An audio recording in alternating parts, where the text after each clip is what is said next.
Rentrée académique 2025-2026. Ça se prépare déjà à l'université de Douala. Immersion au sein de la faculté des lettres et sciences humaines. Là-bas, on est au four et au moulin. Et après inscription des étudiants, se fait en ligne. Les chiffres sont en nette croissance. Plus de 500 étudiants affichent déjà au compteur de la faculté des lettres et sciences humaines de l'université de Douala. Donc la faculté des lettres et sciences humaines est de plus en plus attractive.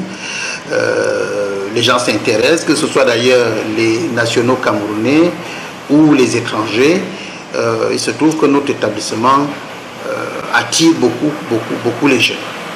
Autour du doyen de la dite faculté, le professeur Joly René Asako, les chefs des 10 départements de la faculté des lettres et sciences humaines, les chercheurs et les enseignants d'université peaufinent les stratégies pour une année académique réussie et sans incident dans cet établissement de l'université de Douala, suivant les hautes directives du ministre d'État, ministre de l'enseignement supérieur, le professeur Jacques Pham Dongo et le recteur de l'université de Douala.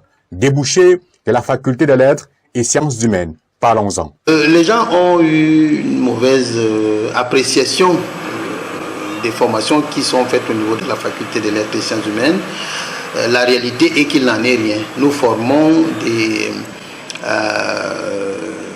des diplômés pour le secteur de l'emploi, pour l'industrie, pour le secteur tertiaire, c'est-à-dire des services.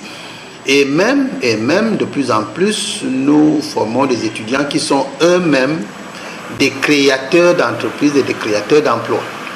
Donc, il faut que les uns et les autres se départissent de cette opinion fausse qui est de penser qu'en faculté des lettres et sciences humaines, on forme des chômeurs. Non, nous ne formons pas des chômeurs, nous formons des gens dont le marché de l'emploi a pleinement besoin et qui sont eux-mêmes en capacité de créer des emplois et de s'auto-employer.